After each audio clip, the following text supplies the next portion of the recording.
Marvel vs. Capcom is one of the most important fighting game franchises in the world. Plenty of fighting game community mainstays owe their livelihoods to this beloved series, whether they came to prominence at the Marvel 2 arcade cabinet, on console with Marvel 3, or as a content creator on YouTube or Twitch. Known as a perpetual hype machine, whenever Marvel vs. Capcom was not played on the stream, the only question that came to the audience's mind was, when's Marvel? So, in 2016, when Capcom announced a brand new MvCI game, people were pretty excited. Fans and spectators alike would get a fresh dose of their favorite fighting game without the bitter aftertaste of Virgil or Zero loops. But now, 1 year after the release of this new fighter, the gaming world at large is questioning whether or not we'll ever see these two worlds collide again. Marvel vs. Capcom Infinite was revealed to the world at the 2016 PlayStation Experience in December. In the initial reveal trailer, we saw Ryu and Mega Man fighting Iron Man and series newcomer Captain Marvel.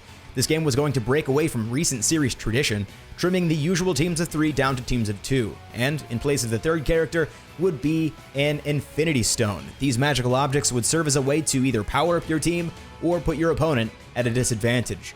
There was some concern over the idea that Infinity Stones were a callback to the gym system, a widely panned feature of 2012's Street Fighter Cross Tekken, and some eagle-eyed spectators quickly caught on to the idea that there may not be any characters from the X-Men or Fantastic Four franchises in the game at all. So, MvCI was announced, and reaction to the game was still positive. Fans and non-fans of fighting games alike were still interested to see what Capcom could bring to the table. Yo! Fuck you! Oh my god, what the fuck? How the fuck? After all, it had been about 5 years since the last installment of the Marvel vs. Capcom franchise dropped back in 2012 with Ultimate Marvel vs. Capcom 3. Now, before I go any further, I feel the need to set this up. Fighting game enthusiasts with good memories will remember that Capcom's track record wasn't exactly the best a few short years ago.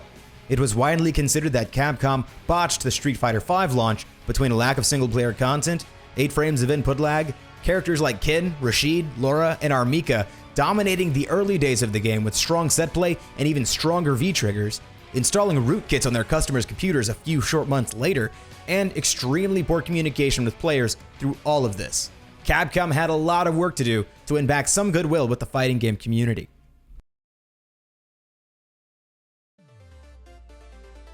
At E3 2017, Marvel Entertainment uploaded a trailer for the Marvel vs. Capcom franchise debut of a cinematic narrative story mode. For the first time ever, we will finally get to see what happens when the Marvel and Capcom universes collide. We get a few new looks at character models, and outside of a few irregularities with the lighting engine, everything else looked pretty good. Excuse me, what the fuck is that? So yeah, that was basically the reaction of the entire internet. Chun-Li's ugly mug was everywhere. Reddit, Shoryuken, event hubs, and it even made its way onto mainstream video game news sites like Kotaku and GameSpot. Give us cause. Who's that guy again? Thanos. That's not a great Chun-Li. That's not a good looking model. Not a good Chun. Remember, Capcom is still in the hole with fans after the Street Fighter V launch, and plenty of them are looking for any excuse they can to tear Capcom a new one.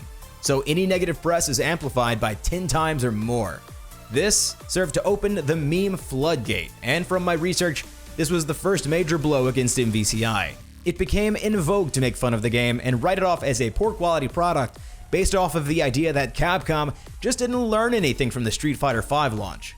Chun-Li's face model was fixed months before the game's release, but that didn't stop the negativity from keeping on rolling. Now, don't get me wrong, the game did eventually come out and was plagued with other presentation issues. Some character models outside of Chun-Li didn't look great, the menus were plain and uninspired, the characters themselves were a little too big, the camera's a little too close, the lighting engine took away the comic book look of Marvel 3 and replaced it with the weird, sorta realistic but not really soft light that didn't do their character models any justice. But none of this has to do with the gameplay itself, right? So who better to get their hands on your game and give their impressions at its first major public showcase than some good old pro fighting game players, right? It's no secret that winning fighting game tournaments will get you respect from the fighting game community. But when you're at the top of the mountain for years, you've established yourself as a top-tier commentator, or you have a strong personality to back your strong tournament results, you're able to serve as a mouthpiece for your game's community. Capcom tried to use that leverage to give popular fighting game influencers like Justin Wong, Yipes, Filipino Champ, and others a crack at the game when they were showing it off at E3. They came away from their private play sessions with extremely glowing reviews, talking about how the gameplay is so refreshing and creative and how the tag system opens up so many possibilities, and nobody believed them. It didn't help that the demo that was released on the PlayStation Store during E3 didn't exactly put the game's best foot forward. Fights were broken up by long cutscenes, there was no training or versus mode to speak of, so all people who weren't at E3 had to play were some short fights against literal drones with pre-selected characters. Wait, what's happening? I beat him, dude! Wait, I still lose? Yes, I do. So what these pros were saying about the game wasn't matching up with what people were playing at home, which gave birth to the next meme in this series of unfortunate events: shilling. If you were disappointed in the demo or upset at Capcom for Street Fighter V and saw these pros with Capcom media guides in a backroom at E3 playing Marvel Infinite, of course you were going to be skeptical about why they were giving so much praise to the game. Now, of course these guys do have a stake in the outcome of Marvel Infinite. Capcom games are usually the most popular and see the most entrants in any given tournament. Top players obviously do better financially when they play popular, successful games, not just because of bigger prize pools, but because of the higher visibility that comes with the territory. However, just because they stand to gain from a game being popular does not mean that they were getting paid for positive impressions. Were they a bit extra for their praise in the game pre-release at E3? Maybe. But I can't imagine that they were lying about enjoying Marvel Infinite like so many online commenters were so inclined to say. So what effect did this have on MvCI's prospects? Well, if Chun-Li's f***ed up face made it okay to hate on MvCI before its release, this whole shilling deal made it uncool to say anything positive about the game. I know plenty of people today that play MvCI but don't advertise it, because they catch so much flack for just playing a game that they enjoy. So you're encouraged to rip on the game, and you're insulted if you think it's anything other than a dumpster fire. But you know what? This is still a Marvel vs. Capcom game, and dang it, if the pros like the way it plays, I cannot wait to see how my favorite characters rip it up. Me personally, I can't wait for Magneto. In Marvel vs. Capcom 2, we really didn't need to worry much about who was or who wasn't in the roster. Capcom just kind of recycled their own characters that they already had sprites for from their previous arcade games. At the time, Marvel was a much smaller company and Capcom was the king of the arcade, so they basically had free reign over their game's roster. Fast forward 10 years and the Marvel Cinematic Universe is just beginning. Marvel had long-term plans to make movies and TV shows out of an entire catalog of their superheroes, so beginning with Marvel vs. Capcom 3, fans began to notice that there were some characters on the Marvel side of the roster that just so happened to have a few projects in the works. Thor and Doctor Strange had their self-titled movies, Rocket Raccoon had Guardians of the Galaxy around the corner, the rest of the Avengers are all present and accounted for, and Iron Fist was in early talks to star in his own Netflix series that would be announced a few years later. There were, however, some oddballs that either didn't have any projects in sight or were pinned in for minor roles in stuff like Agents of S.H.I.E.L.D. Shumagorath and MODOK come to mind here. Point being that while there were some obvious movie tie-ins, there was still enough variety in the Marvel vs. Capcom 3 roster that fans were happy with. Now let's jump forward a few years, say 5 or 6 or so, and let's see what that gets us. Okay, first off, why would you do this? I know you're planning on balancing this out with more DLC, but come on, it's such a rookie mistake. Second, it doesn't take a genius to figure out that Marvel really wanted this game to be focused on the Marvel Cinematic Universe, and with good reason. It's the most ambitious multi-film project to ever grace the silver screen, grossed over $1 gazillion, and is now worth more than several countries. But man, there are like 3 characters in this entire Marvel roster that didn't appear in Infinity War. That's not necessarily a bad thing, but this roster just doesn't feel like it had the creativity behind it like MvC3 did. But easily, the most controversial thing about the roster, and one of the complaints that I came across most in my research, was the lack of characters from the X-Men and Fantastic Four franchises.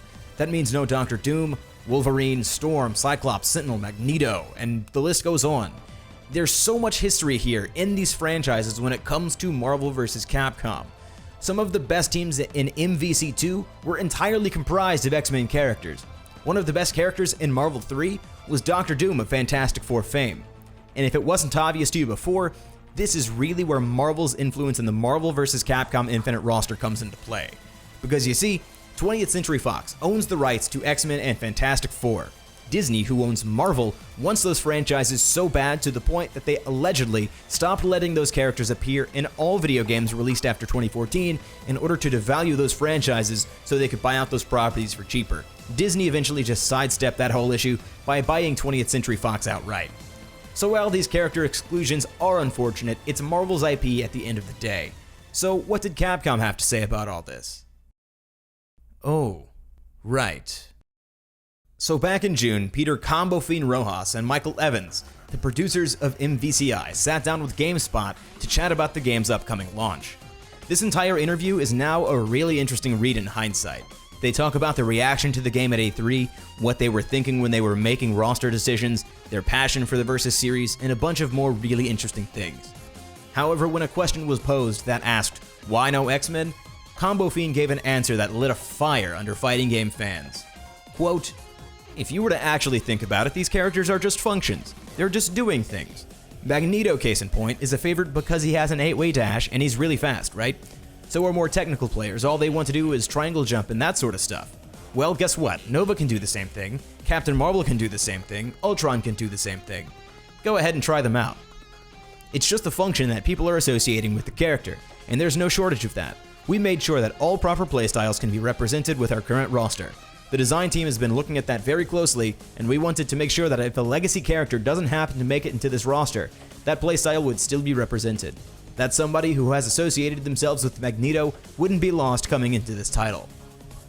So I think a lot of people would agree with me that this is kind of a reach. Nobody looks at a fighting game character as a collection of moving hitboxes and hurtboxes. Personality is important. No one's gonna look at Ultron and be like, man, that jumping heavy kick is exactly like Magneto's. I know who I'm gonna main.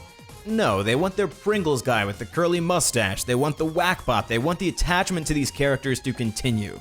There are a lot of people out there today that play joke characters like Dan Hibiki, and it sure isn't for his functions as a fighting game character.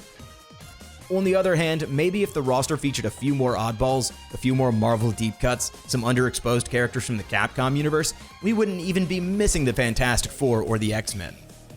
Now, all of this isn't to say that Combo Fiend doesn't have a point here. Captain Commando in Marvel 2 and Doctor Doom in Marvel 3 were strong characters in their own right, but they were really good primarily because of one of their main functions, their assists. You could have had Pablo Sanchez from Backyard Baseball come out and do the hidden missiles, and he would still be on some of the best teams in Marvel 3. I know that Combo Fiend was just doing his job as a Capcom employee and couldn't have just come out and said, "F it man, it's all Marvel's fault." But I think honestly, if Capcom was transparent here and said, look, we hear you, our hands are tied right now, but we'll work with Marvel to get you some really cool characters in this game, I think there would have been a lot more understanding. But whatever, what else are you gonna play? It's not like there are other mainstream Versus games out there. It's not like there's another major franchise that connects with both hardcore fighting game players and casuals alike, and if such a fighting game were to be made, it certainly wouldn't be developed by a really respected company known for their tight gameplay.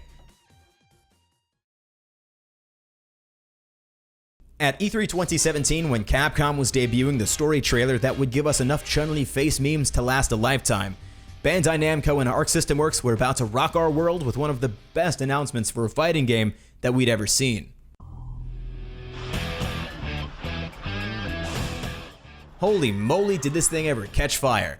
Dragon Ball FighterZ was announced on the big stage during Microsoft's E3 2017 conference, and didn't waste a second, burying itself into the collective consciousness of the fighting game community.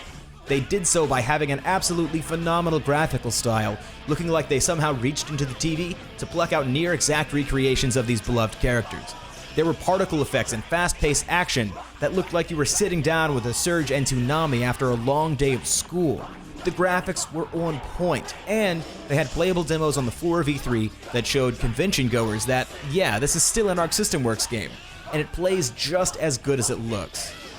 This, contrasted with the lackluster look of Marvel vs. Capcom Infinite, sucked away all of the interest from the incumbent fighting game franchise. The fighting game community almost unanimously and almost all at the same time awarded Dragon Ball FighterZ with the Versus Fighting Game Championship belt because it scratched that itch that Capcom just was not hitting. Dragon Ball FighterZ was a 3v3 game with a real slick graphical style that looked like it had all of the hyper-hectic nonsense and pizzazz that Marvel vs. Capcom games used to be known for. Dragon Ball FighterZ was slated for a January 2018 release, just about 5 months after the release of Marvel Infinite.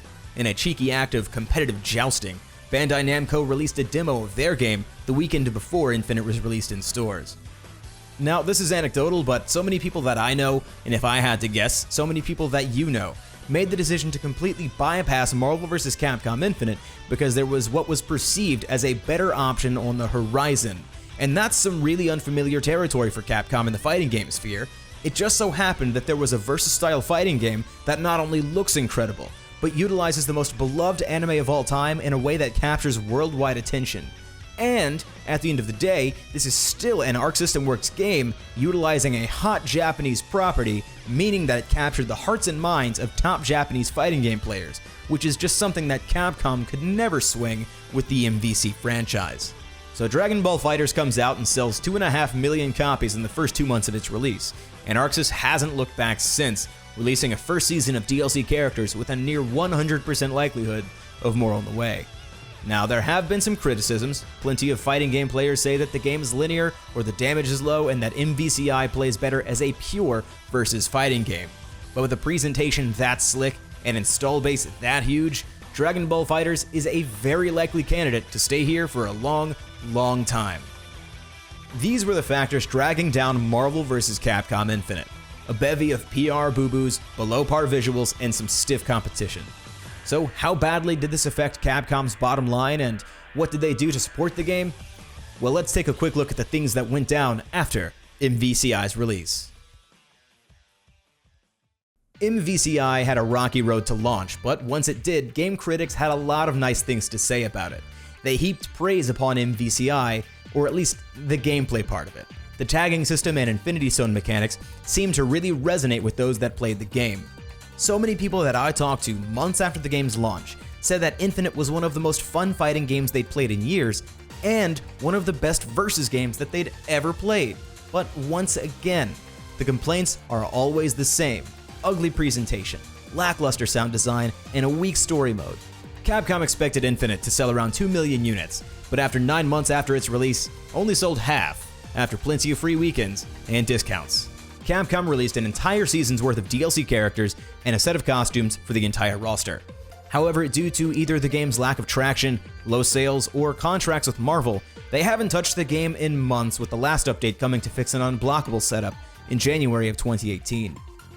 Viewership for Infinite waned, whether it be from disdain for the game's visuals, not being a great game for spectators due to its flashy effects and chaotic tagging, a want to stick it to the man in this case being Capcom, or a lack of interest from top fighting game personalities. In February 2018, Evolution, the world's largest fighting game tournament, declined to put Infinite in their main lineup, marking the first time that a Marvel vs. Capcom game missed the biggest stage of the FGC in more than a decade. The reasoning given was a lack of participation at tournaments and the enthusiasm gap. Alright, so there did seem to be a lack of enthusiasm for MvCI, but the participation from the community didn't ever seem to be the problem. Sure, it's not doing peak MvC3 numbers, but when you have 170 tournament entries at SoCal Regionals, 130 at Combo Breaker, and 93 at CEO 2018, that's gotta say something about the game's community, right? Once again, Marvel seems to be the party to blame here. I can't imagine the guys at Triple Perfect and Capcom would have irreconcilable differences unless there was a third party at play. Markman, a biz dev guy for EVO, seemed to have confirmed as much a few days later. He said that basically companies need to give the rights to run a tournament to the organizers of the event. EVO almost couldn't run the Smash Bros. Melee tournament in 2012 because of that issue. And Body Count Fighting is learning that lesson the hard way right now, with Bandai Namco blocking their broadcasts of Dragon Ball FighterZ and Tekken 7 without official approval. A lot of Marvel players felt hurt and betrayed by EVO, as it, and many other tournaments, gave a slot to the more popular Dragon Ball FighterZ. Only a few days later after EVO's decision, Capcom decided to not add MvCI to the Capcom Pro Tour, giving Marvel players no officially sponsored tournaments to look forward to for the entire year. This led a number of professional fighting game players to either drop the game entirely or not put as much time into it as another, more popular game. These days, The Marvel vs. Capcom community isn't as big as it once was. However, despite the hate their game got, they still get together for tournaments, they still put out community combo videos, and the people who play the game are pretty tight-knit. You usually don't see the level of dedication for what people consider to be a dead game. So what does the future hold for our hero? Will they ever recover from side tournament hell? Are they dead for good? But for real, the day this video is uploaded is the 1-year anniversary of the release of Marvel vs. Capcom Infinite. So, is it a dead game? I really think it depends on how you look at it. If you think it is dead, you look at Capcom's refusal to say anything about the game. You look at the memes, you look at the online discourse, Capcom's radio silence about further support in the form of new tournaments or downloadable content, and you look at tournaments like EVO, not putting a Marvel game in its main lineup for the first time in about 15 years. However, if you see Marvel Infinite for an objectively flawed game in the looks department, but an absolute winner on the sticks, and you're organizing events, making combo videos, being an active part of the community, and you look at a tournament like EVO, where despite not being on the main stage, still held a 128-player tournament with a Final Four that commanded a standing room only audience. If you look at all of that and still love the game and its community for what it is, then how could it ever be dead? For the record, I don't think the game is dead. If Capcom doesn't announce anything for the 1-year anniversary of release or anything at Capcom Cup, I think I would be okay with calling the game abandoned by the devs, not dead. Sure, the game looks like it was developed with a budget of $5 and some pocket lint, but the MvC scene is no stranger to sticking with one game with no support or light at the end of the tunnel. And after talking with the players of the Marvel Infinite community, I get the sense that they really do want to make this work. So what happens now? Do we wait for new Infinite content? Do hardcore Marvel heads go back to playing Marvel 3 like the FGC went back to Street Fighter 4 after Street Fighter Cross Tekken? Do we go with the flow and play Dragon Ball FighterZ? What about holding out hope for a new Capcom vs. Capcom game, where the devs aren't trapped by licensing issues? Whatever the case may be, I hope Capcom learned a few lessons from this, because I know for a fact that I want this series to continue to infinity and beyond. Hey, thanks for watching. This is the biggest project of its type that I've ever taken on, and I think it turned out pretty okay. If you'd like to see more videos like this, please consider subscribing to me on YouTube or checking out my Twitch. You can ask me anything about the video, this topic, or any other topic that you want. I try to stream at least once a week, so give it a shot, and I'll see you there. Thanks again, everybody.